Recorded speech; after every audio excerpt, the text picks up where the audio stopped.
The morning room of Pembroke Manor had always felt like a cage to Marin Vance, but never more so than today. She stood outside the closed doors, her hand frozen on the brass handle, listening to voices that would determine the rest of her life. "The debt is substantial," Lord Aldrich Pembroke was saying, his tone carrying that particular blend of oily charm and desperation that Marin had come to recognize over the past 2 years since he'd become her guardian. "But I believe we can reach an arrangement that satisfies both parties." "Your beliefs are of little interest to me."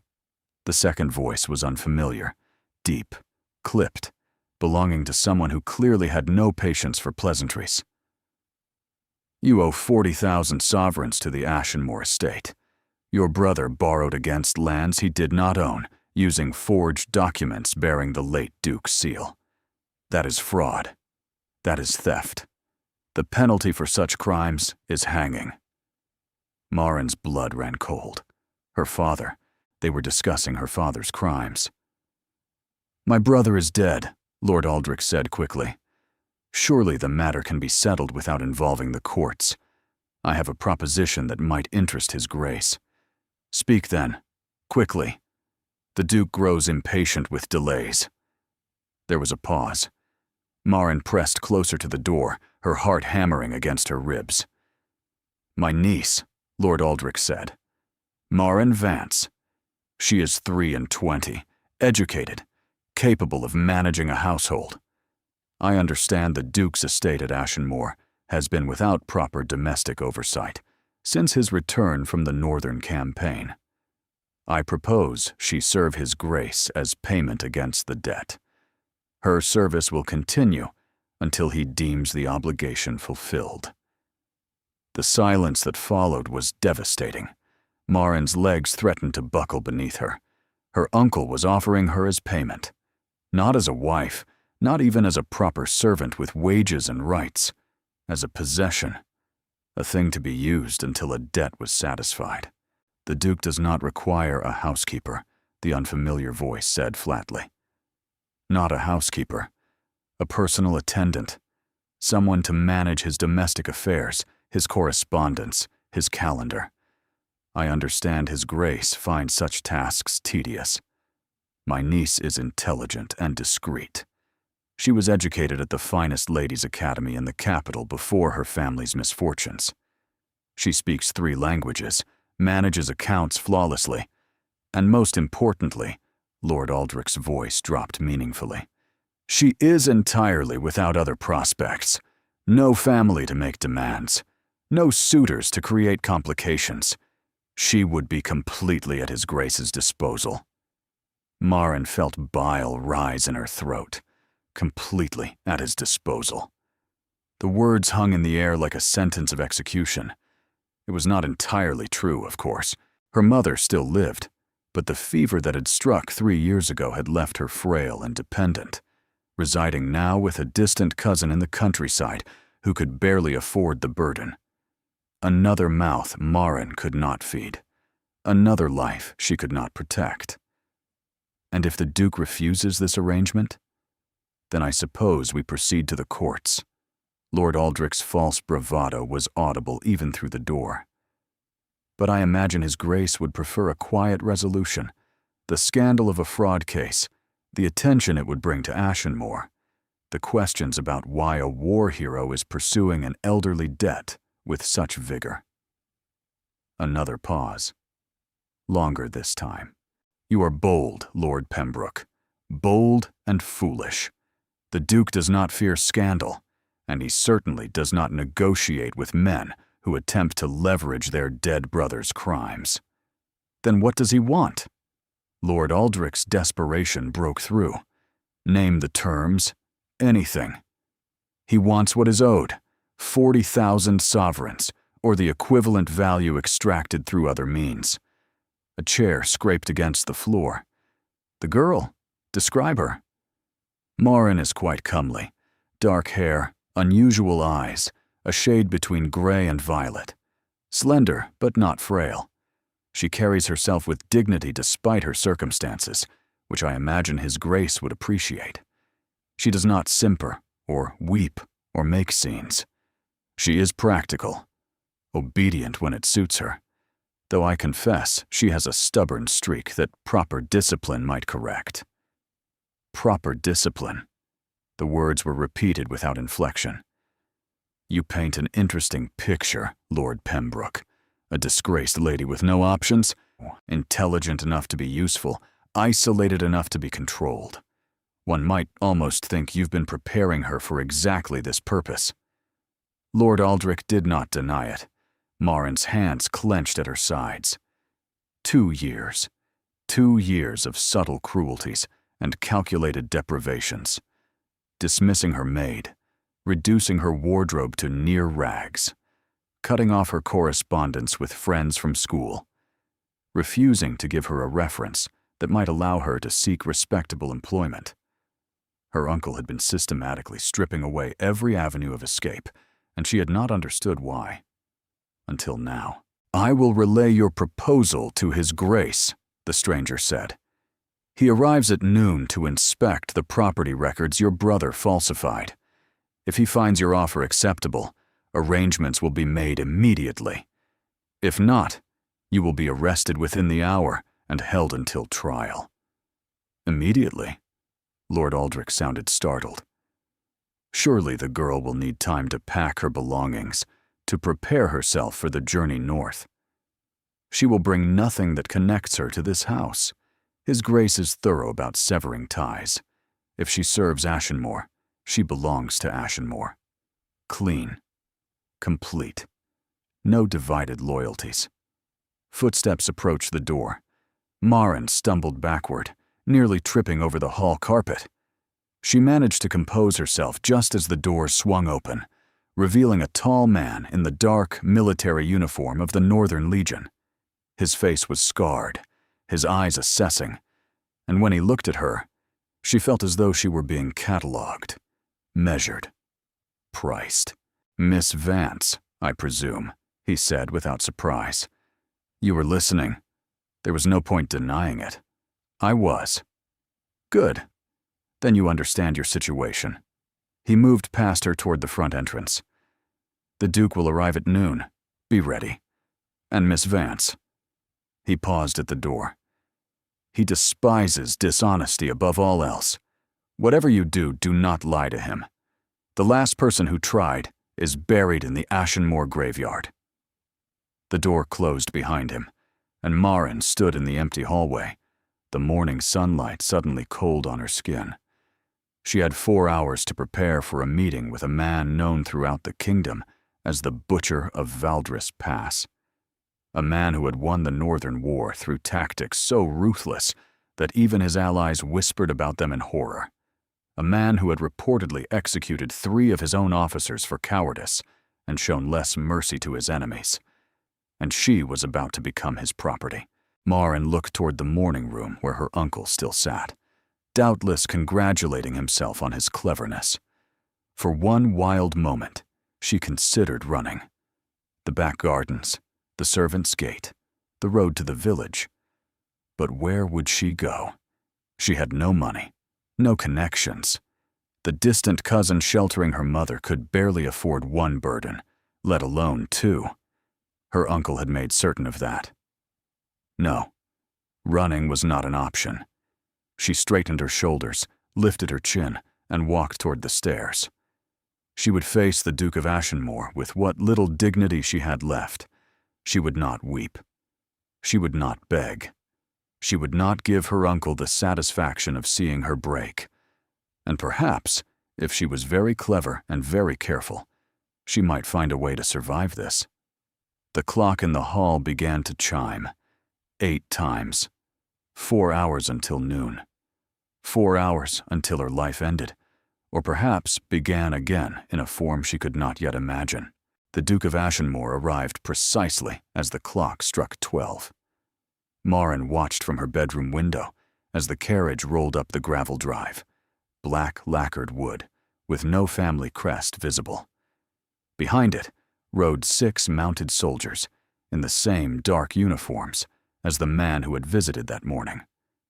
They moved with the disciplined precision of men who had seen battle and expected to see it again. The carriage door opened before a footman could reach it. He stepped out. Even from this distance, Marin could sense the controlled power in his movements. Tall, broad-shouldered, dressed in austere black that made no concession to current fashion. His dark hair was cropped short in the military style, and when he turned to survey the house, she caught a glimpse of his profile. Strong jaw, straight nose, a face that might have been carved from granite. Then he looked up, directly at her window, as though he had known exactly where she would be standing. Their eyes met. Marin felt something cold slide down her spine. Not fear, exactly. Something older, more primal. The instinct of prey recognizing a predator. She forced herself not to step back from the glass, not to flinch, not to look away. After a long moment, the Duke turned and strode toward the front entrance. His men followed. Marin released a breath she had not realized she was holding. 20 minutes later, a maid appeared at her door, looking terrified. "Miss Vance, you're wanted in the study, immediately!"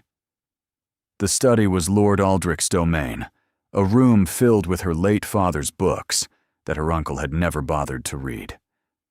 When Marin entered, she found 3 men waiting. Her uncle, visibly perspiring despite the cool morning. The scarred officer from earlier, standing at attention by the window. And seated in her father's chair, behind her father's desk, the Duke of Ashenmore. He was even more imposing up close. His eyes were a strange shade of amber, almost gold in the light streaming through the windows.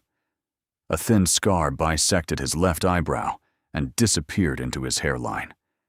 His hands, resting on the desk before him, bore the calluses of a man who had wielded weapons, not merely owned them. "Miss Vance," his voice was deeper than she had expected, with a roughness that suggested shouted commands over battlefield chaos. "Approach." She walked forward until she stood before the desk, acutely aware that she was being examined like livestock at market. "Your uncle has explained the terms." It was not a question. "I overheard them this morning, Your Grace." A flicker of interest crossed those amber eyes. "Captain Garrick mentioned you were eavesdropping. A habit of yours?" "A necessity, Your Grace. My uncle rarely tells me anything directly. If I wish to know what plans are being made for my life, I must discover them myself." Lord Aldrich made a strangled sound of protest. "Marin, mind your tongue. You're speaking to a duke." "I'm aware of whom I'm addressing, Uncle." She kept her gaze fixed on the Duke. "I assumed His Grace would prefer honesty to simpering. I was told he despises liars." The corner of the Duke's mouth twitched. Not quite a smile, but near enough. "Captain Garrick has been sharing my preferences, I see." He leaned back in the chair, studying her with unsettling intensity. "Tell me, Miss Vance, do you understand what you're being offered?" "I'm not being offered anything, Your Grace. I'm being sold to settle my father's debts. The distinction matters." Lord Aldrich went pale. "Your Grace, I apologize for my niece. She has always been headstrong. A firm hand will soon correct her." "Be silent, Pembroke. I'm speaking with the woman whose life I'm about to purchase." The Duke did not raise his voice, but Lord Aldrich immediately stopped talking. "You're correct, Miss Vance. This is not an offer. It is a transaction. Your uncle has proposed your service in exchange for the 40,000 sovereigns your father stole from my family. I am inclined to accept." Marin felt her stomach plummet, but she kept her expression neutral. "And the terms of this service, Your Grace? You will manage my household at Ashenmore, correspondence, accounts, domestic staff, the tedious minutiae that I have neither time nor patience to address. You will be housed appropriately, fed adequately, and treated according to your station." "Which station would that be, Your Grace? I confess I'm unclear whether I'm to be a servant, a prisoner, or something else entirely." The Duke rose from the chair. He was even taller standing, towering over her by nearly a foot. He moved around the desk until he stood directly before her, close enough that she could smell leather and wood smoke and something darker beneath. "You will be whatever I require you to be, Miss Vance. The duration of your service depends entirely on your usefulness." His eyes held hers. "I am told you are intelligent, capable, and stubborn. The first two qualities I value. The third will either serve you well or destroy you. We shall see which." "And if I refuse?" Lord Aldrich gasped. The captain by the window tensed. The Duke merely tilted his head, as if she had said something unexpectedly interesting. "Then your uncle hangs for fraud. You are left destitute with no protection, and I seize this property regardless. The debt is owed, Miss Vance. The only question is how it will be paid." Marin understood then, with perfect clarity, that she had no choice. Perhaps she had never had a choice. From the moment her father had made his desperate bargain with forged documents and stolen seals, her fate had been moving toward this moment. "Very well, Your Grace." She was proud that her voice did not shake. "I accept your terms." "You accept." He repeated the word as though tasting it. "How gracious of you."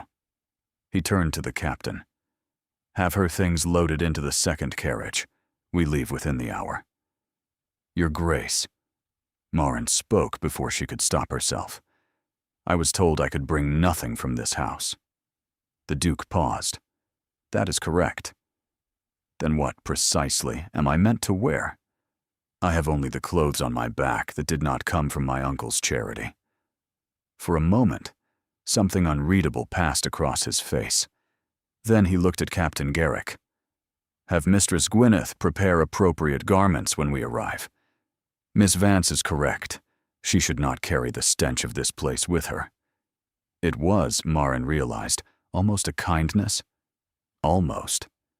The Duke strode toward the door, then stopped.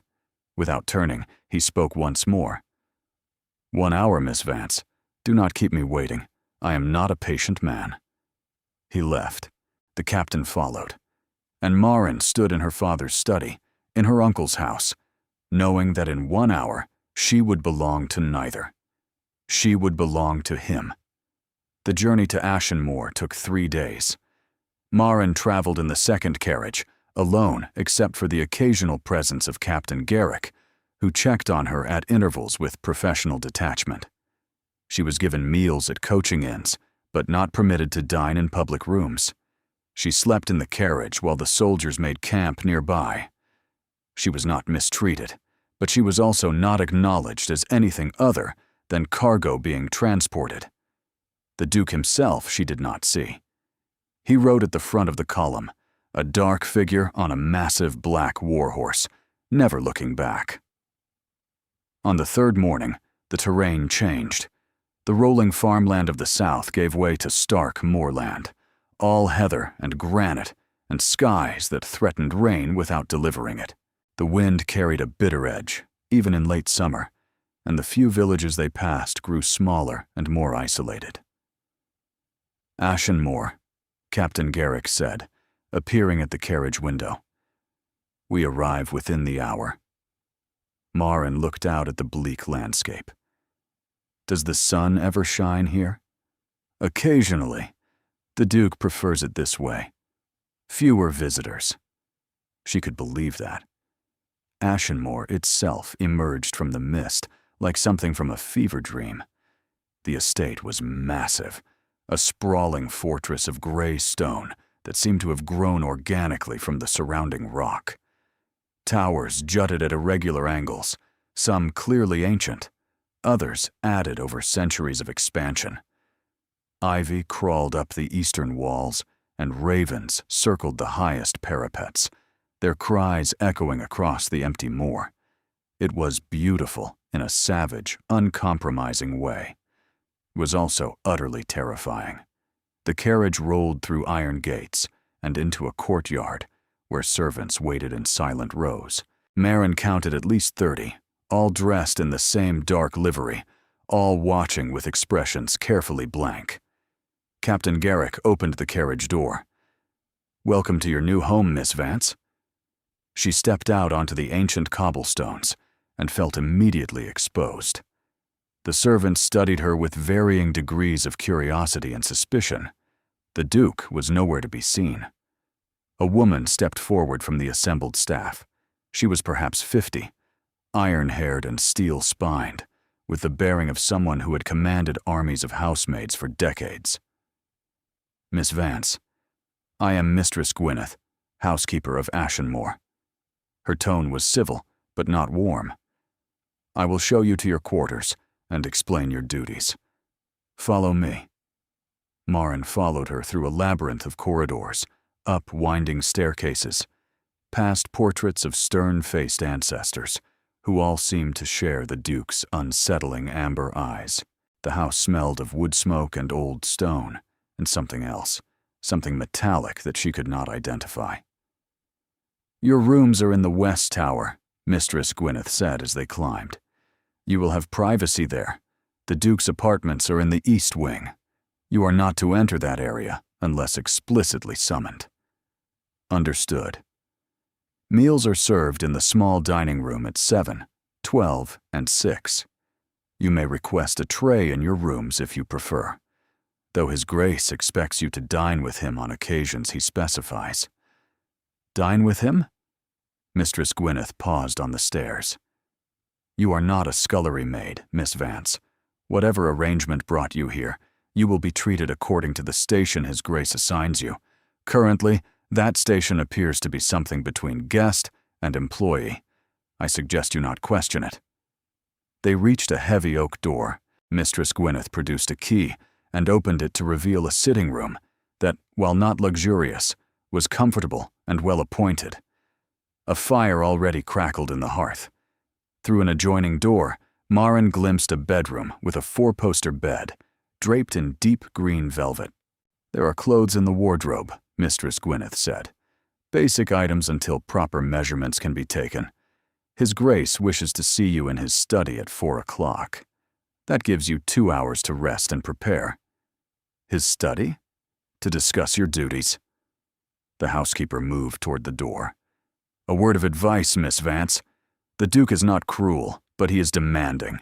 He expects competence and despises excuses. If you cannot perform a task, say so honestly. He will respect that.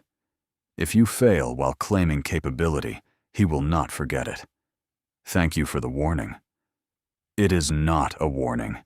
It is survival information." Mistress Gwyneth's expression softened fractionally. "I have served this family for 30 years. The current Duke is not like his father or his grandfather. The war changed him, made him harder. But there is fairness in him, if you know where to look for it." She left before Marin could respond. Alone in her new rooms, Marin sat on the edge of the bed and allowed herself one moment of despair. Then she stood, washed her face with water from the basin, and went to examine the wardrobe. The clothes were simple but well made. Dark colors, practical fabrics. Nothing that suggested either servant or lady. She chose a charcoal gray dress with minimal adornment and dressed with care. Her hair she pinned back severely. No jewelry, no artifice. If the Duke wanted honesty, she would give him honesty in every detail. At precisely 4 o'clock, she presented herself at the study door. "Enter." The Duke's study was enormous, lined with maps and military diagrams rather than books. A massive desk dominated the center, covered with papers and correspondence, and behind it sat the man who now owned her service, if not her soul. He did not look up when she entered. "Close the door. Sit." She obeyed, choosing a chair across from his desk and folding her hands in her lap. For several minutes, he continued reading documents, signing some, discarding others. Marin waited in silence, understanding that this was a test. He wanted to see if she would fidget, protest, and demand attention. She did none of those things. Finally, he set down his pen and looked at her. "You did not complain during the journey," he said. Captain Garrick reported that you made no demands, caused no difficulties, asked no questions. Would questions have been answered, Your Grace? No. Then asking them would have been pointless. His mouth curved slightly, almost imperceptibly. Your uncle described you as intelligent. I'm beginning to believe he was not exaggerating. He leaned back in his chair. Tell me, Miss Vance, what do you actually know about managing a household? I managed my father's household from the age of 16 until his death. Before his financial difficulties, we employed 12 servants and entertained regularly. I have experience with accounts, staff management, correspondence, and event planning. And since then, I have been my uncle's unpaid domestic labor, performing the duties of housekeeper, cook, and maid, while he dismissed the actual servants to save money. She met his eyes directly. I am not unacquainted with hard work, but Your Grace. Hard work. He considered the phrase. And what of the harder aspects of this position? You understand you are not simply managing a household. You are managing my household. That means knowing things others do not know, keeping secrets that could damage powerful people, being present for conversations that never happened. I understand, Your Grace. Do you? He rose and moved around the desk, approaching her chair with that predatory grace she would come to know well. He stopped directly before her, close enough that she had to tilt her head back to meet his gaze. I have enemies, Miss Vance. Men who would pay handsomely for information about my affairs. Women who would trade their virtue for gossip that might harm me. If you betray my confidence, I will know, and the consequences will be severe. I have no intention of betraying you, Your Grace. Intentions are meaningless. Actions are what matter. He studied her face with unnerving intensity, as though searching for something hidden beneath the surface. Why are you not afraid of me? The question startled her. I beg your pardon? Everyone is afraid of me. My servants, my officers, my enemies, even my allies maintain a careful distance. But you sit there with your spine straight and your eyes steady, and you do not flinch when I approach. He leaned closer. Why? Marin considered the question seriously. Perhaps because I have already lost everything, Your Grace. My family, my home, my freedom. Fear is a luxury for those who still have something to protect. I have only myself, and I learned long ago that I can survive more than I ever imagined. Something stirred in those wolf-colored eyes. Something that might have been recognition, or respect, or something else entirely that she could not name. We shall see, Miss Vance. He straightened, stepping back. Your duties begin tomorrow. Mistress Gwyneth will provide you with the household accounts. I expect a full assessment of inefficiencies within the week. We will meet each morning at 7 to review correspondence, and each evening at 6 to discuss any matters requiring my attention. Yes, Your Grace. One more thing. He returned to his desk, but did not sit. I am not a patient man, Miss Vance. I am not a kind man. I am not a man who tolerates failure or forgives betrayal. But I am fair. Serve me well, and you will be treated accordingly. Serve me poorly, and you will discover why they call me the Butcher of Valdris Pass. He sat and returned his attention to his papers. Marin rose, understanding she was dismissed. She walked to the door with measured steps, refusing to hurry despite every instinct screaming at her to flee. Miss Vance, she paused with her hand on the door handle. You asked why I accepted your uncle's offer. A household manager can be hired. Your service, specifically, was not necessary. Her heart stuttered. Then why, Your Grace? There was a long pause. When he spoke again, his voice had changed, become something rougher and more dangerous. Because when you looked at me through that window at Pembroke Manor, you did not look away. Everyone looks away. You did not. He paused. I find myself curious about a woman who stares into the face of a monster and does not flinch. That curiosity may prove to be your salvation or your ruin. We shall discover which together. Marin left the study with his words echoing in her mind. Curiosity. The butcher of Valdres Pass was curious about her. She was not certain whether to be relieved or terrified, perhaps both. The first week at Ashenmore passed in a blur of ledgers, inventories, and carefully concealed chaos. Marin had expected the household accounts to be disorganized. She had not expected them to be a complete disaster. The previous steward, she learned, had fled 6 months ago after the Duke discovered him skimming funds.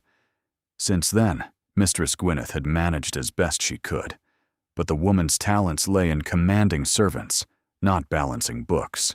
These figures cannot possibly be correct, Marin said on her third morning, spreading papers across the small desk in her sitting room. According to this ledger, Ashenmore has been purchasing enough candles to illuminate the entire northern kingdom. Mistress Gwyneth peered over her shoulder. The chandler in Thornwick has been our supplier for decades, and has been overcharging you for at least 3 years, based on these invoices. Marin circled a column of numbers. Either he believes the Duke too distracted to notice, or someone in this household has been taking a percentage. The housekeeper's expression hardened. You're suggesting theft. I'm suggesting investigation. The Duke asked for inefficiencies. This qualifies. By the end of the week, Marin had identified 4 separate instances of supplier fraud, and 2 servants who had been quietly selling kitchen stores out the back entrance. She compiled her findings into a detailed report and presented it at her evening meeting with the Duke, fully expecting him to be furious. Instead, he read the document in silence, his expression unreadable. You found all this in 7 days, he said finally. It was not a question. The records were poorly maintained, Your Grace. The discrepancies were not difficult to spot once I organized the accounts properly. The previous steward was here for 3 years. He found nothing. The previous steward was likely receiving a portion of the profits, Your Grace. His sudden departure suggests he realized the arrangement would not survive scrutiny. The Duke set down the report. For a long moment, he simply looked at her, those amber eyes weighing and measuring in that way she was beginning to recognize. You have recommendations? Dismiss the 2 servants involved in the kitchen theft, terminate the arrangement with the chandler, and find an honest supplier. And, she hesitated, hire an assistant for Mistress Gwyneth. The woman is competent, but she cannot manage both household operations and financial oversight. It is too much for one person. An assistant would require additional expense. An assistant would prevent future losses that far exceed the cost of wages, Your Grace. A ghost of amusement crossed his features, transforming his harsh face into something almost human. Implement your recommendations, Miss Vance. You have my authority to make whatever changes you deem necessary. She stared at him. Your Grace? You heard me. He returned his attention to other papers. I did not bring you here to question your every decision. You have demonstrated competence. Use it. It was, Marin realized, an extraordinary degree of trust for a man who had made clear he trusted no one. She was not certain how to feel about it. Thank you, Your Grace. Do not thank me. Deliver results. But his tone had lost some of its customary coldness. That will be all for tonight, Miss Vance. She rose to leave, then paused. Your Grace. Might I ask a question? He looked up, one eyebrow raised. The servants, they watch me constantly. Not with hostility precisely, but with something I cannot identify. I would understand the scrutiny if I were a stranger, but it feels like something more, as though they are waiting for something. The Duke was silent for a long moment. When he spoke, his voice was quieter than she had ever heard it. They are waiting to see if you survive. survive. I have had 3 household managers since returning from the war, Miss Vance. The first stole from me. The second fled after 1 month, claiming the house was haunted. The third—" He paused. "The third made the mistake of attempting to sell information about my affairs to Lord Castellan of Whitmore. She did not survive the discovery." Marin felt ice slide through her veins. "You killed her?" "I did not have to. Lord Castellan did, when she became a liability to his own schemes." The Duke's eyes held hers. "Ashenmore is not a forgiving place, Miss Vance. The servants watch because they are curious whether you will prove yourself worthy of remaining or whether you will become another cautionary tale whispered in the kitchen." He returned to his papers. Marin left the study with her pulse racing. Survival. That was what this was. Not merely service, but survival. She would not become a cautionary tale. She refused. The first test came 3 weeks into her service, and it arrived without warning. Marin was reviewing supply orders in the small office she had claimed near the kitchens when Captain Garrick appeared in the doorway, his expression grim. "Miss Vance, you're needed in the Great Hall.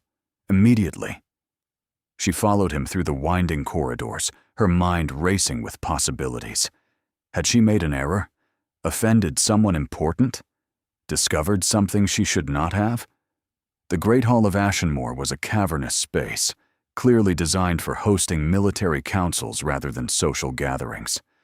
Massive iron chandeliers hung from the vaulted ceiling. Tapestries depicting ancient battles lined the walls.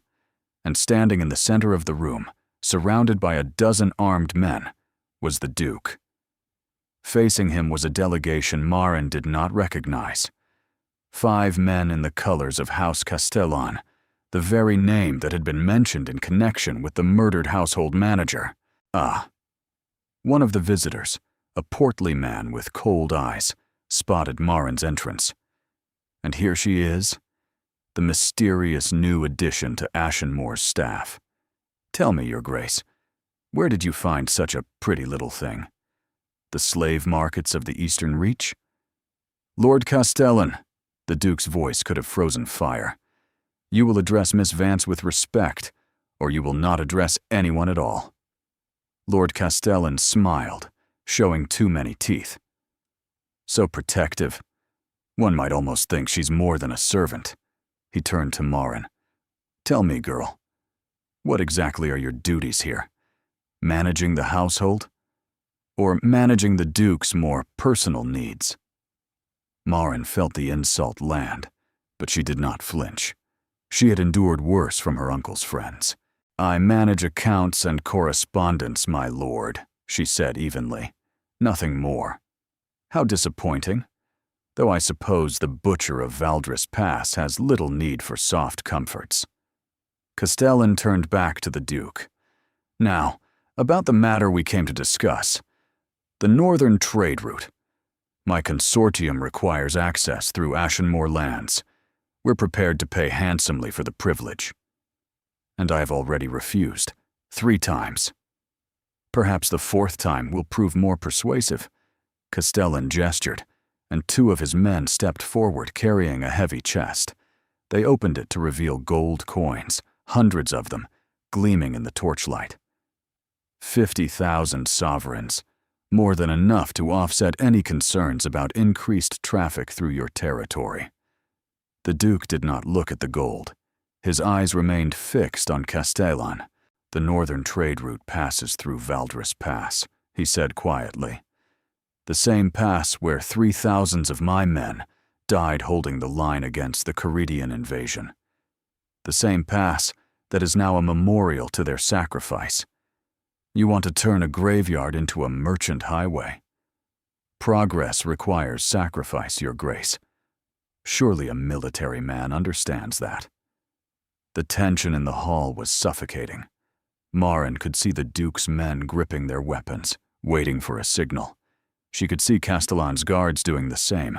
One wrong word, and this room would become a battlefield. "Miss Vance," She startled at the Duke's voice. Your Grace. You have reviewed the estate's financial records. Tell Lord Castellan what Ashenmoor's annual income amounts to. She understood instantly what he was doing. He wanted Castellan to understand that his bribe was meaningless. Ashenmoor generates approximately 200,000 sovereigns annually, my lord, she said clearly. From agricultural leases, mining rights, and military contracts with the crown. The estate has no debts and maintains reserves sufficient to operate independently for a decade. Castellan's smile faltered. Your 50,000 sovereigns, the Duke said softly, would not cover my quarterly expenses. You offer me nothing I need, in exchange for desecrating ground that holds the bones of better men than you will ever be. He stepped forward. Leave Ashenmoor. Do not return. And if you ever speak to Miss Vance with such disrespect, again, I will remove your tongue personally. The words were delivered without heat, which made them infinitely more terrifying. Castellan's face flushed with humiliation and rage. For a moment, Marin thought he might actually draw his sword. Then survival instinct overcame pride. This is not over, Ashenmoor. It is for today. Captain Garrick, escort our guests to the border of my lands. Ensure they do not linger. Marin watched as Castellan and his men were marched out of the hall. Only when the doors closed behind them did she allow herself to breathe. The Duke turned to her. You did well. I merely stated facts, Your Grace. You stated them without hesitation, under pressure, in front of an enemy who was attempting to humiliate you. That is not merely stating facts. That is tactical competence. He moved closer. Castellan will remember you now. He will consider you an asset worth targeting. You understand what that means? It means I have made an enemy. It means you have made my enemy your enemy. His golden eyes held hers. That makes you my responsibility, Miss Vance. As long as you serve Ashenmoor, no harm will come to you. I give you my word. It was the first time he had offered her anything resembling protection, the first time he had acknowledged that she was more than a ledger entry, more than a debt being paid. Thank you, Your Grace. He nodded once, then turned away. We dine together tonight. I find I wish to discuss something with you. It was not a request. Marin spent the remainder of the afternoon wondering what, exactly, the Duke of Ashenmoor wished to discuss, and why the prospect filled her with more anticipation than fear. Dinner that night was served in the Duke's private dining room, a smaller space than the Great Hall, but no less imposing. Heavy oak furniture, ancient weapons mounted on the walls, and candles that cast dancing shadows across surfaces that had witnessed centuries of meals, treaties, and conspiracies. Marin had dressed carefully, choosing the deep burgundy gown that Mistress Gwyneth had provided, the nicest item in her limited wardrobe. She told herself it was merely appropriate for a formal dinner. It had nothing to do with wanting to look well for him. The Duke was already seated when she arrived, and he rose as she entered, an unexpected courtesy that sent warmth flooding through her chest. Miss Vance, please, sit. They ate in relative silence at first, working through courses of roasted pheasant and winter vegetables, while the fire crackled in the hearth. Marin found herself stealing glances at him across the table, noting the way the candlelight played across his scarred features, softening them somehow. You handled yourself admirably today, he said finally, setting down his wineglass. Castellan is a dangerous man. He does not forgive slights, and he never forgets useful information. You said I had become a target. You have, which is why I need to ask you something, and I need you to answer honestly. Marin set down her own glass. Of course, Your Grace. Do you wish to leave? The question stunned her. I beg your pardon? Ashenmoor, this arrangement. He gestured vaguely. I brought you here to pay a debt your father incurred. You had no choice in the matter. but I have watched you these past weeks, and I find that I am uncomfortable with the circumstances of your arrival. Uncomfortable? You are not a servant, Miss Vance. Not truly. You manage my household with more competence than anyone who has held the position before you. You speak to me without fear, which is either remarkable courage or remarkable foolishness. You have made yourself valuable. He paused. I do not wish to keep someone valuable against their will. Marin stared at him. Are you offering to release me from my obligation? I am offering you a choice. If you wish to leave, I will provide you with funds sufficient to establish yourself independently. A modest home somewhere, an income that will keep you comfortable. Your father's debt will be considered settled. You would owe me nothing. And if I choose to stay? Something shifted in his expression, something heated and hungry that made her breath catch. If you stay, it will be because you choose to stay, not because you are compelled, not because you have no other options, because you wish to be here. He leaned forward. I find that I want that, Miss Vance. I want you to choose this. Choose Ashenmore. Choose to remain.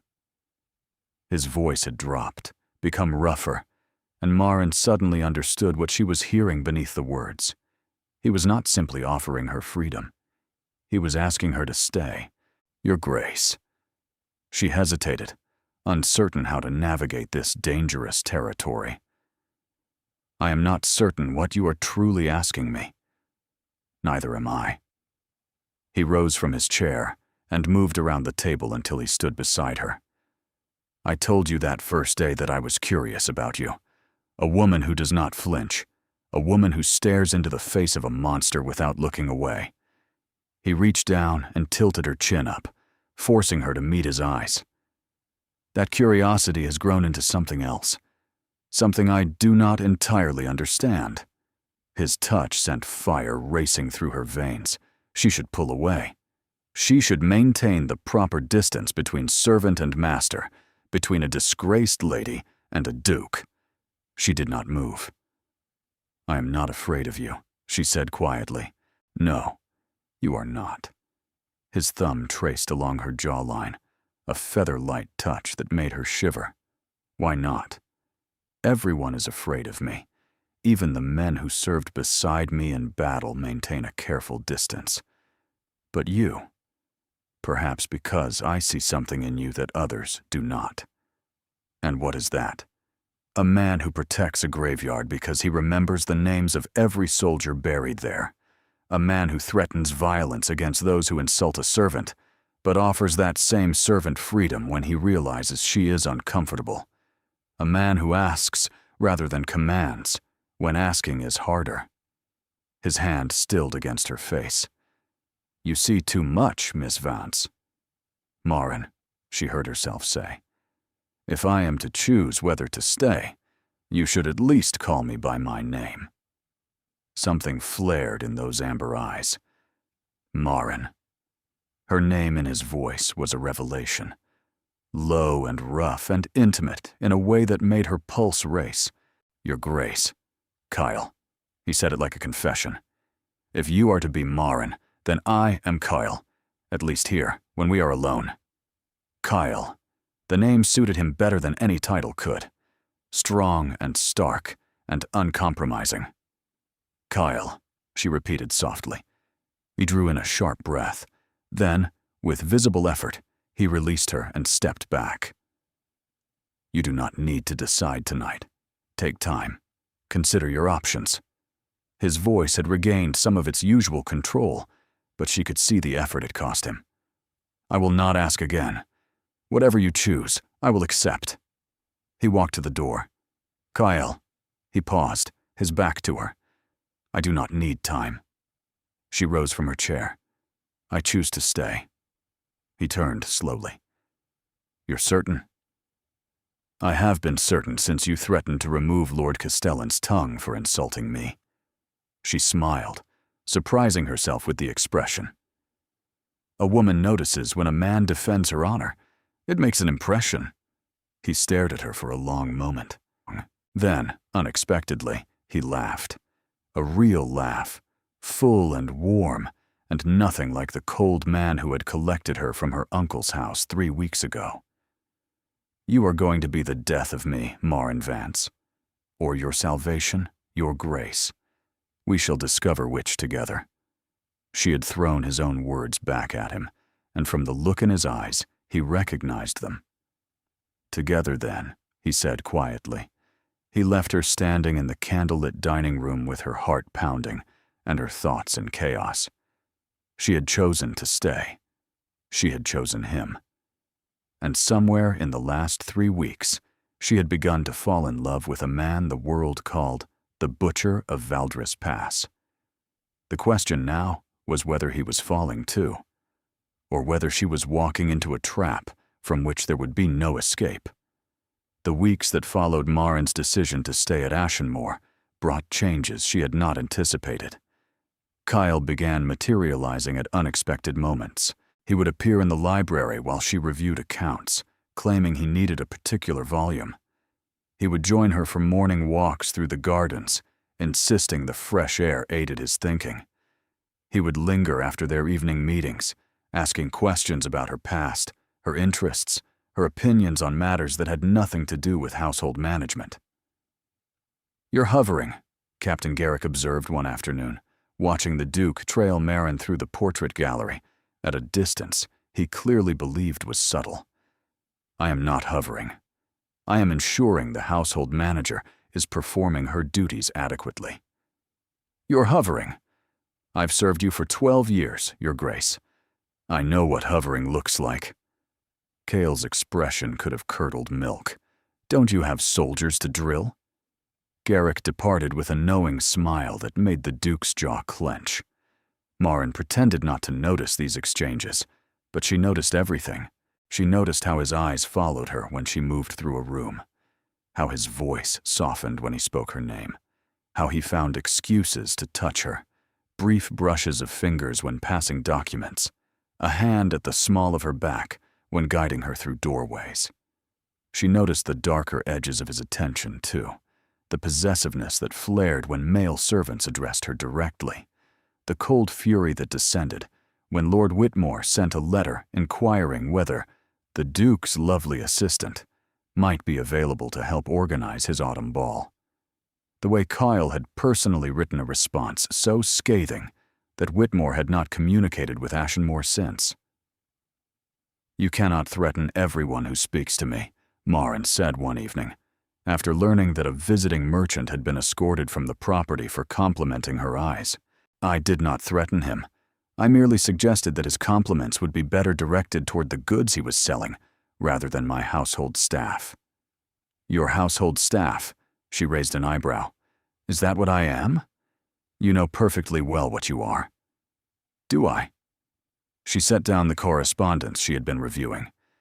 "Because sometimes I feel less like an employee and more like a possession you're guarding, a treasure locked away in a tower." Something crossed his face. Guilt, perhaps, or recognition. "I am not trying to imprison you, Marin." "Then what are you trying to do?" He rose from his desk and moved toward her, that controlled, lethal elegance she had come to recognize. He stopped close enough that she could feel the heat radiating from his body, could smell cedar and steel, and the scent that was uniquely him. "I am trying," he said slowly, as though the words cost him, "to keep you safe, to keep you here, to ensure that no one takes you from me, takes me from you, as though I belong to you. Don't you?"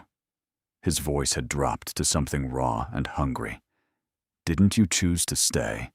Didn't you choose this? Choose me?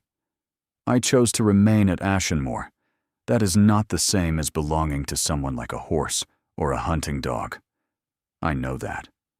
He reached up, his fingers hovering near her face but not quite touching. "I know that. And yet I cannot stop this thing inside me. This need to know where you are, who you're speaking with, whether you're safe. It consumes me, Marin. You consume me." The confession hung between them, terrifying in its intensity. Kyle, I have never wanted anything the way I want you. His amber eyes burned into hers.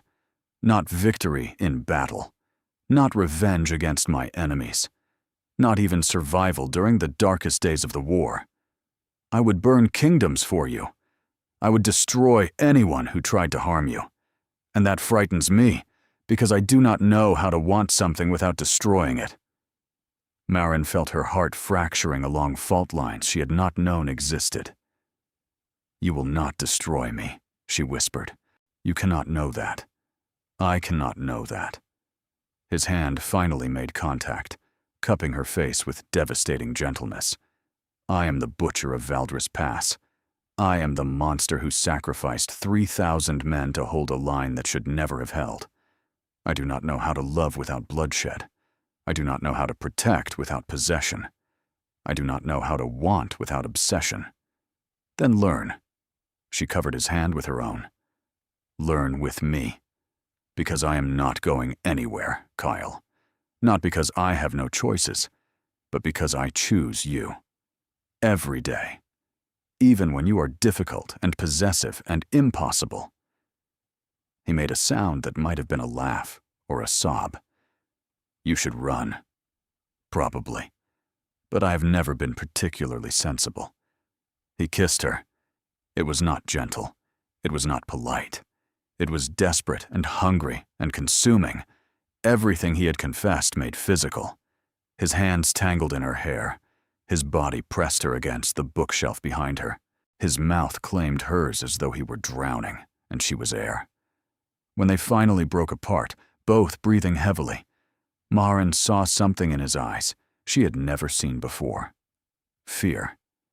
Tell me to stop, he said roughly. Tell me this is too much, too fast, too intense. Tell me, and I will try to control myself. I will try to give you space. And if I don't want space, his grip on her tightened, then I will never let you go. Do you understand? If you give yourself to me, Maren Vance, you will be mine, completely, irrevocably. There will be no escape. It should have terrified her. Instead, it felt like coming home. Then I am yours, she said simply. Completely, irrevocably, and you are mine. The sound he made was pure possession. The kiss that followed promised everything and demanded more. And Maren surrendered to the man the world called a monster, knowing that somewhere in the darkness of his obsession, she had found the light of genuine love. The dawn brought clarity she had not expected. Maren woke in her own bed, alone, the memory of Kyle's kisses burning on her lips. He had stopped before things went too far, pulling away with obvious reluctance and escorting her to her rooms with a formality that contradicted everything that had just happened between them. We will do this properly, he had said, his voice still rough. I will not have you as a mere conquest. When I take you to my bed, it will be as my wife. Wife. The word echoed through her thoughts as she dressed and prepared for the day. Wife of the Duke of Ashenmore. Duchess. A title she had never imagined. A future she had never dared to want. But in the light of morning, doubts crept in like shadows. She found Kyle in his study, reviewing military dispatches. He looked up when she entered, and the naked hope in his expression made her heart ache. We need to talk, she said. His expression shuddered immediately.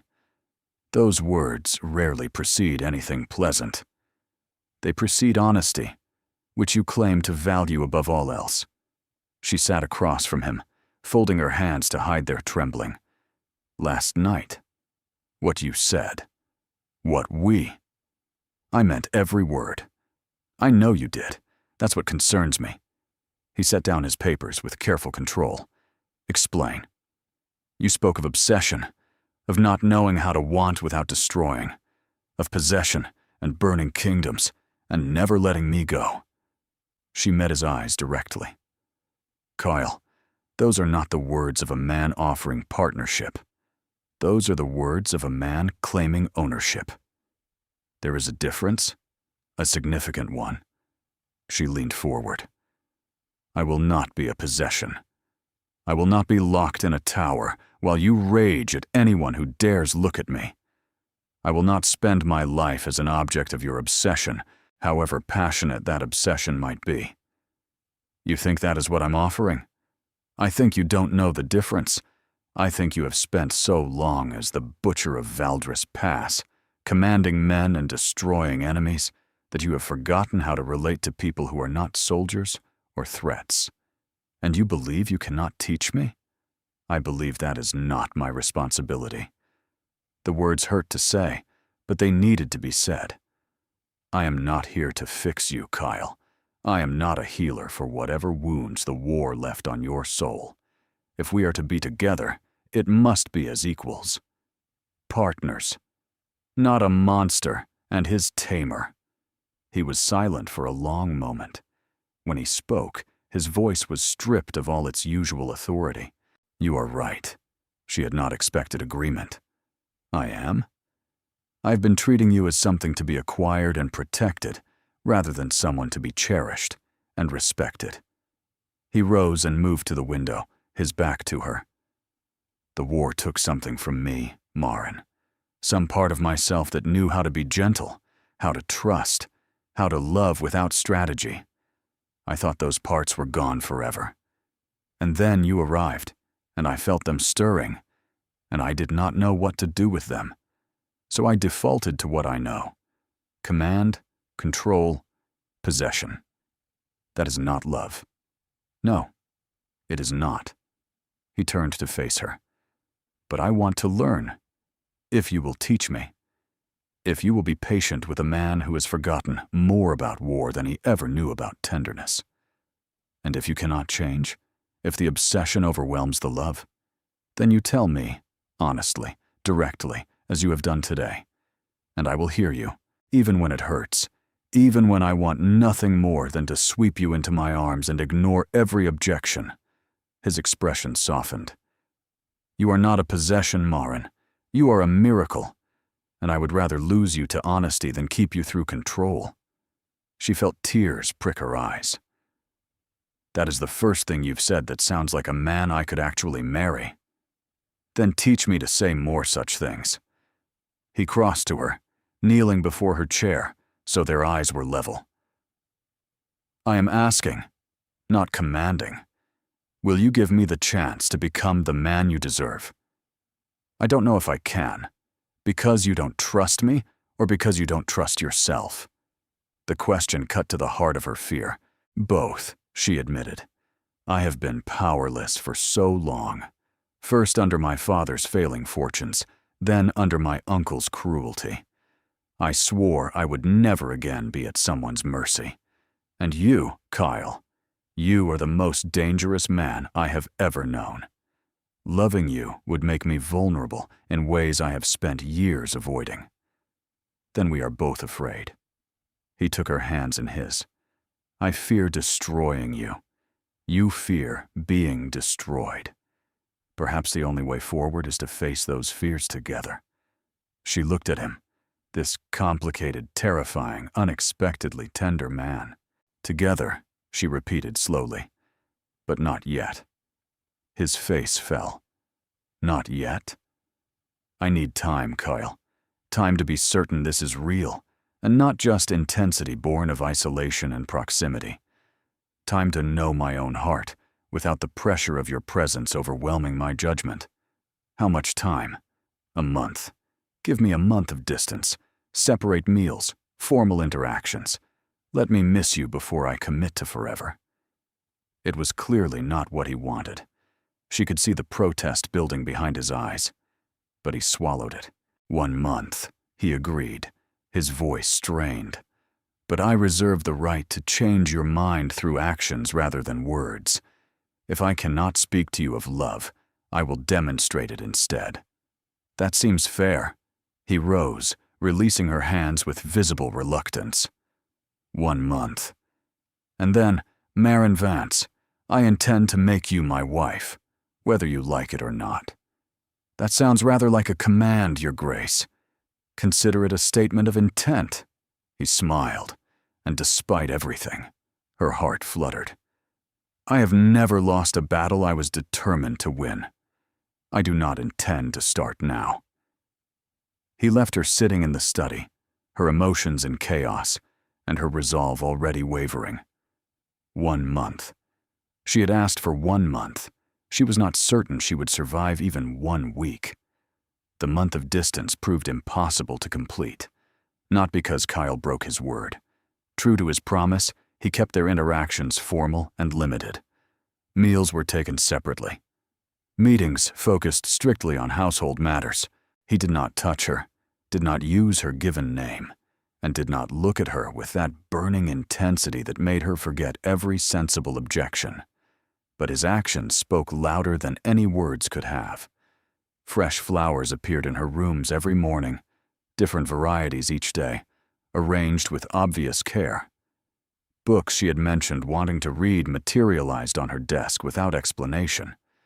When she developed a slight cold, a physician was summoned from the capital before she had even finished her first sneeze. When she mentioned missing her mother's recipe for honey cakes, the kitchen produced a perfect recreation 2 days later. The recipe traced through 5 counties to a distant cousin of her family's former cook. He was courting her, quietly, relentlessly, through every small kindness he could devise. And Marin found her resistance crumbling like sand. "You're weakening," Mistress Gwyneth observed one afternoon, watching Marin smile at yet another unexpected gift. This time, a shawl woven in the exact shade of violet that matched her eyes. "I am doing nothing of the sort." "You've worn that shawl every day for a week. You spent an hour yesterday pressing the flowers he sent into a journal. And you watch the door of every room you enter, as though hoping he'll walk through it." Marin felt her cheeks flush. "That is not." "It is. And there's no shame in it." The housekeeper's expression softened. "He's a good man, Miss Vance. Difficult and demanding, and occasionally terrifying, but good underneath it all. The war took much from him, but his core remains sound." "How can you be certain?" "Because I've seen the way he looks at you when you're not watching." Gwyneth smiled. "That is not the look of a man who wishes to possess. That is the look of a man who has found something precious and fears losing it. There is a difference." Before Marin could respond, Captain Garrick burst through the door. "Miss Vance, you need to come immediately." His face was pale, his usual composure shattered.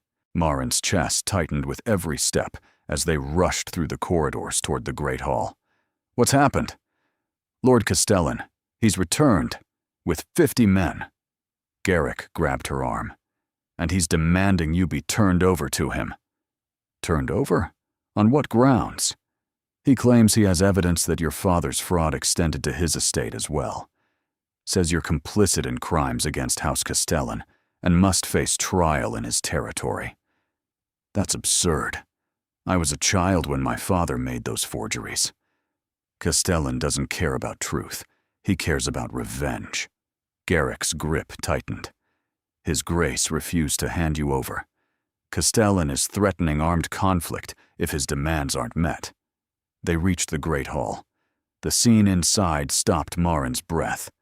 Kyle stood at the center of the room, flanked by a dozen of his men. Across from him, Lord Castellan and his soldiers formed a bristling line of weapons and hostility. The air crackled with violence waiting to erupt. "Ah, there she is." Castellan's cold eyes fixed on Marin. The criminal herself. How convenient. "She is no criminal." Kyle's voice was deadly quiet. "And she will not be leaving Ashenmoor." "Then you are harboring a fugitive. The Crown takes a dim view of such actions, even from war heroes." "The Crown will take a dimmer view of a lord attempting to seize a woman from her protector through fabricated charges and armed intimidation." "Protector?" Castellan laughed. "Is that what you call it?" "The gossip says something rather different. They say the butcher of Valdris Pass has found himself a bed warmer and wrapped it in pretty language about household management. Cale moved so fast, Marin barely saw it. One moment he stood at the center of the hall. The next, his sword was at Castellan's throat, drawing a thin line of blood. "Say that again," Cale whispered. "Please, give me a reason." Castellan's men surged forward, but Kyle's soldiers blocked them, weapons drawn, ready for the bloodbath that seemed inevitable. "Kyle," Marin's voice cut through the tension. "Don't." His eyes flicked to her, wild with protective fury. "He insulted you. And if you kill him for it, you become the villain everyone already believes you to be. His death will not protect me. It will only give his allies justification to come after both of us." She could see the battle raging inside him, the monster wanting blood, the man wanting to prove he could be better. "Listen to your woman, Ashenmore," Castellan sneered, though his voice trembled slightly. "She's cleverer than you deserve." "She is." Kyle held the sword steady for one more heartbeat. Then, forcing himself to move, he stepped back. "Leave. Now. Before I change my mind. This isn't over." "No. But it will be." Cale's expression promised violence that made Castellan pale. "I will take this matter to the Crown myself. Your fabricated charges, your armed intimidation, your attempt to seize a woman under my protection. By the time I'm finished, you will be the one facing trial." Castellan's composure finally cracked. "You wouldn't dare. I am the butcher of Valdris Pass. I won 300 battles through audacity and brutality. There is nothing I would not dare when protecting what is mine." The word hung in the air. Mine. And this time, when Kyle said it, Marin did not hear possession. She heard love. Castellan left, his threats trailing behind him like smoke.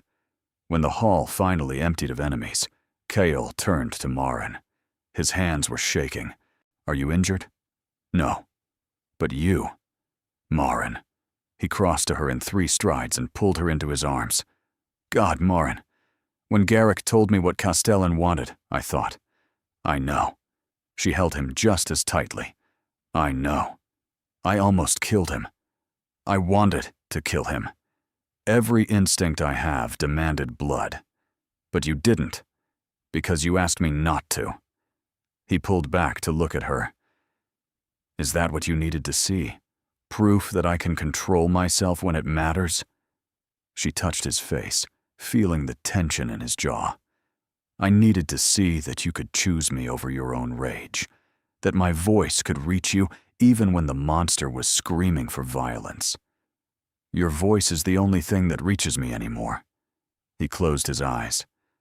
"The month isn't over." "No, it isn't.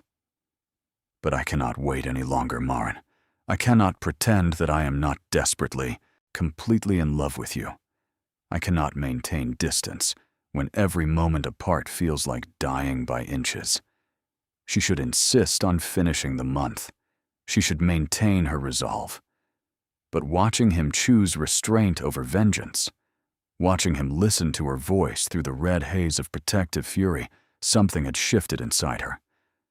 "Then don't wait," she whispered. His eyes flew open. "What?"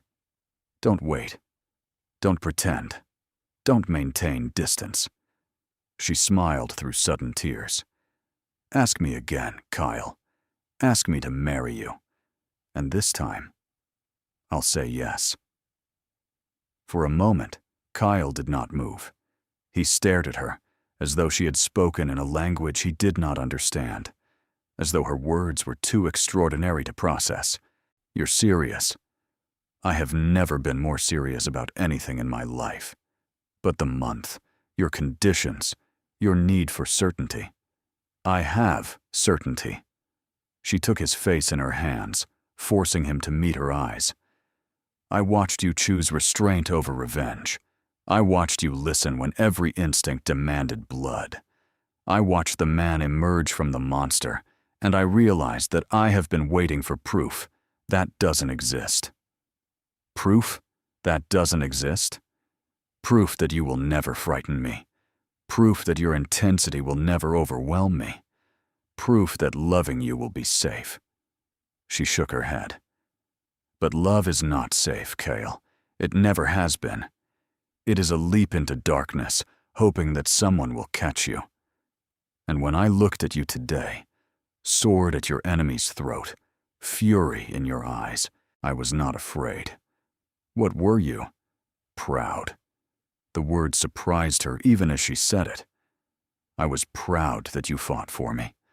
Proud that you controlled yourself when I asked. Proud that my voice mattered more than your rage. And I realized that I have been running from something I should be running toward. He made a sound, low and broken, and pulled her against him. Say it again, he demanded against her hair. Say you'll marry me. I'll marry you. Say you love me. I love you, Kyle Ashenmore. I love your intensity and your darkness and your broken, beautiful soul. I love that you would burn kingdoms for me and that you chose not to because I asked. I love the monster and the man and everything in between.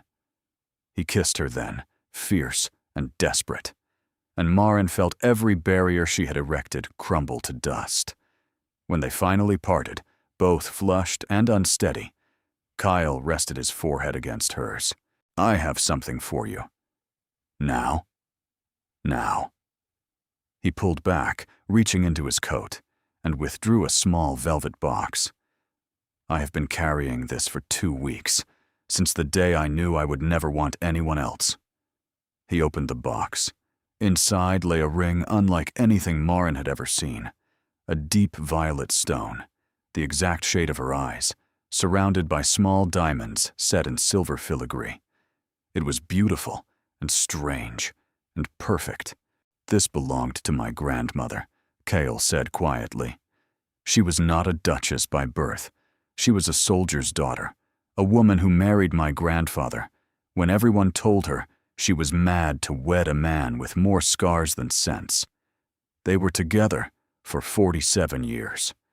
She said the secret was simple. Love the man, not the title.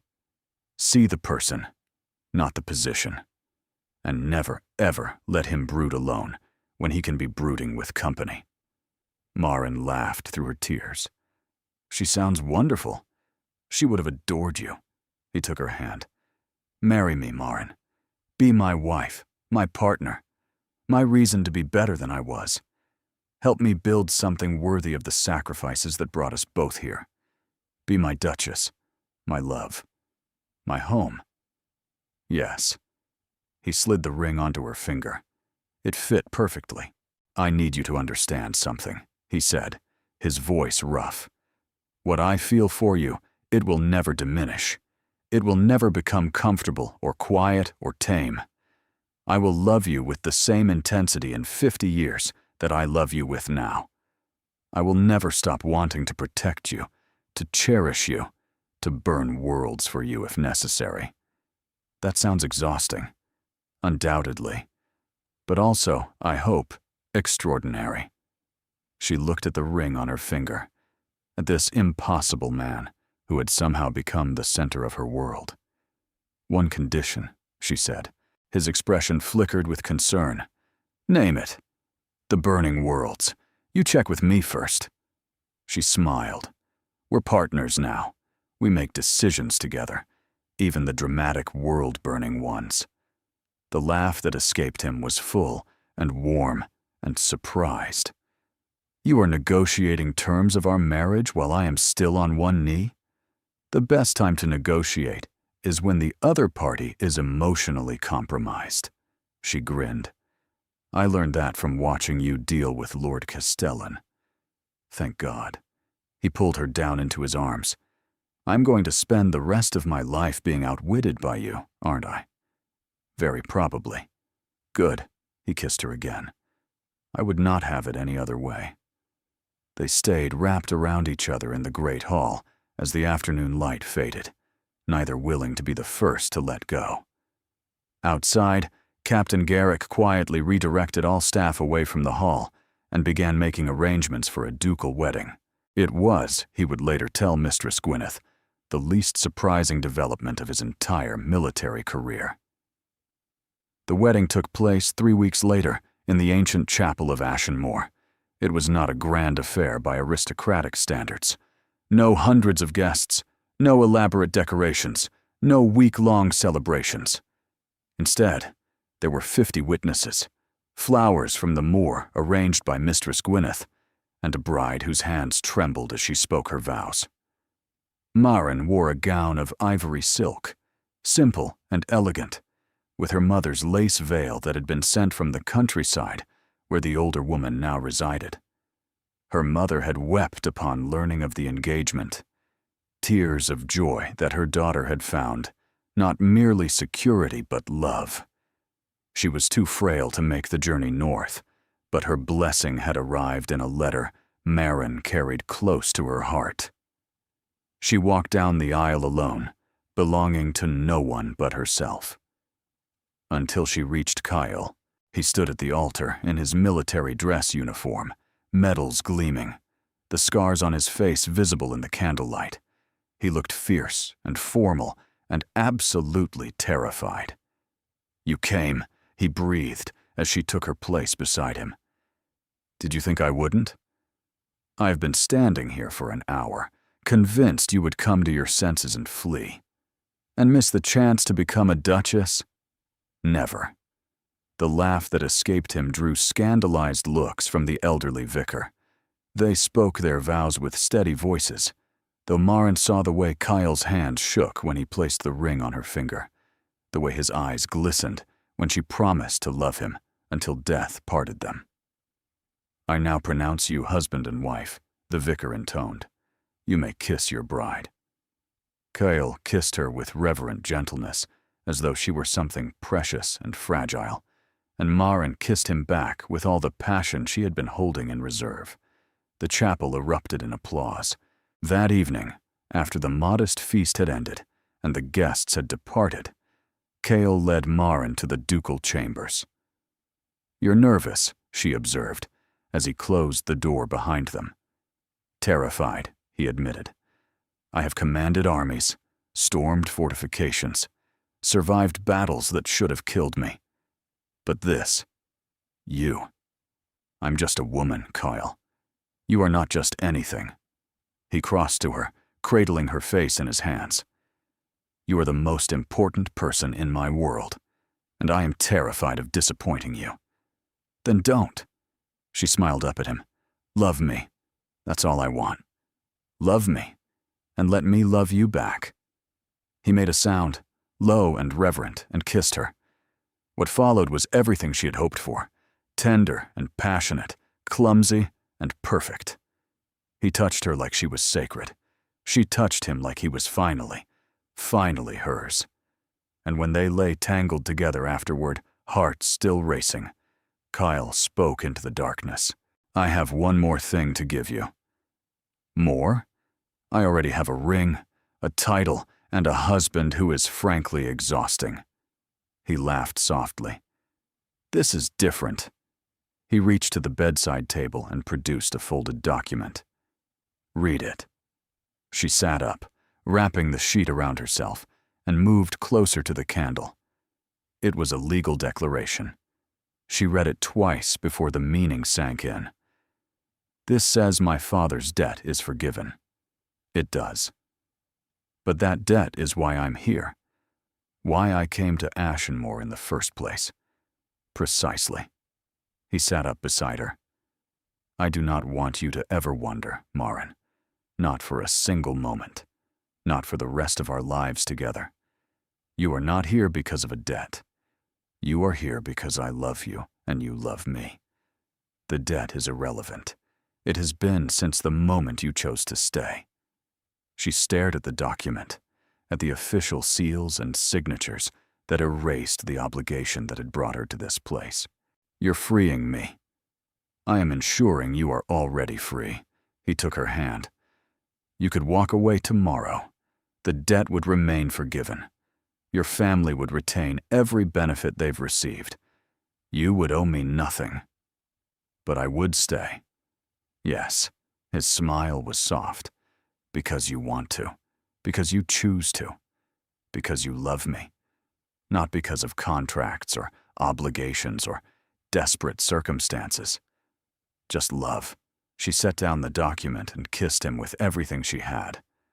I choose you, she whispered against his lips. Today, tomorrow, forever. I choose you. 5 years later, the nursery at Ashenmore was the warmest room in the entire fortress. Maren stood in the doorway, watching her husband attempt to read a bedtime story to their twin sons, while their daughter, barely 2 years old, sat on his lap, pulling at his hair. And then the brave knight, Cale continued gamely, despite having lost his place 3 times, defeated the dragon and rode home to his, Rowena darling, that's attached to my head. Want hair? Rowena declared, yanking harder. Yes, I understand that. The knight rode home to his, Edmund. Stop hitting your brother. He looked at me. That's not a crime. The knight rode home to his castle, where the beautiful princess was waiting. Was she as beautiful as Mama? Callum, the elder twin by 4 minutes, asked. Cale looked up and caught Maren's eye across the room. No one is as beautiful as your mother. Maren felt the familiar warmth bloom in her chest. 5 years, and he still looked at her like she was a miracle. All right, my loves. She crossed to the enormous bed, where all 4 of them had somehow piled together. Time to sleep. Papa has early meetings tomorrow. About the bad lord? Edmund asked with childish eagerness. Among other things. Lord Castellan's trial had concluded 2 months ago. The evidence Kyle had assembled, combined with testimony from a dozen other families Castellan had attempted to extort, had resulted in a conviction so thorough that even Castellan's allies had abandoned him. He had been stripped of his lands, his title, and his freedom. He would spend the rest of his life in a prison cell, contemplating the consequences of threatening a woman the Duke of Ashenmore loved. Justice, Maren had decided, was extraordinarily satisfying. She helped Kyle extract himself from the tangle of children and kissed each small forehead before they dimmed the candles and retreated to the corridor. You're thinking about something, Kyle observed as they walked toward their own chambers. I'm thinking about how different my life is from anything I imagined. Better or worse? Infinitely better. She took his hand. When I came here, I expected to survive. I expected to endure until my obligation was complete, and then disappear into obscurity. I never expected any of this. Any of what? She stopped walking and turned to face him. Love, family, purpose, joy. She touched his face. You. He caught her hand and pressed a kiss to her palm. If you had told me 5 years ago that I would be married to a woman who terrifies me, happily reading bedtime stories to 3 demanding children, I would have had you committed. I terrify you. Constantly. In the best possible way. He pulled her closer. You make me want to be better. You see the man beneath the monster and refuse to let the monster win. You gave me a family when I had resigned myself to dying alone. You terrify me, Maren Ashenmore, and I would not have it any other way. She smiled up at him, this complicated, intense, unexpectedly tender man who had somehow become everything. I love you. I love you more. That sounds like a challenge. It is. One I intend to win every day for the rest of our lives. He kissed her, there in the corridor of their ancient home, with their children sleeping nearby, and their future stretching out before them, full of promise and possibility. Maren Vance had arrived at Ashenmore as a possession to be claimed. She had become a duchess, a wife, a mother, a partner. But most importantly, she had become herself, fully and completely, loved for exactly who she was, by a man who had learned that obsession could become devotion, that possession could become partnership, that monsters could become men when the right woman taught them how. The butcher of Valdris Pass had finally found peace, and Maren had finally found home. Thank you for staying with us through this tale of darkness and redemption, of obsession transformed into love. If this story made your heart race and your eyes water, please show your support by liking, commenting, subscribing, and sharing it with fellow lovers of passionate romance. Your support keeps our storytelling alive. Stay tuned. Another emotional journey awaits you at the end of this video. Click, listen, and let your heart be swept away once more. Thank you for being here.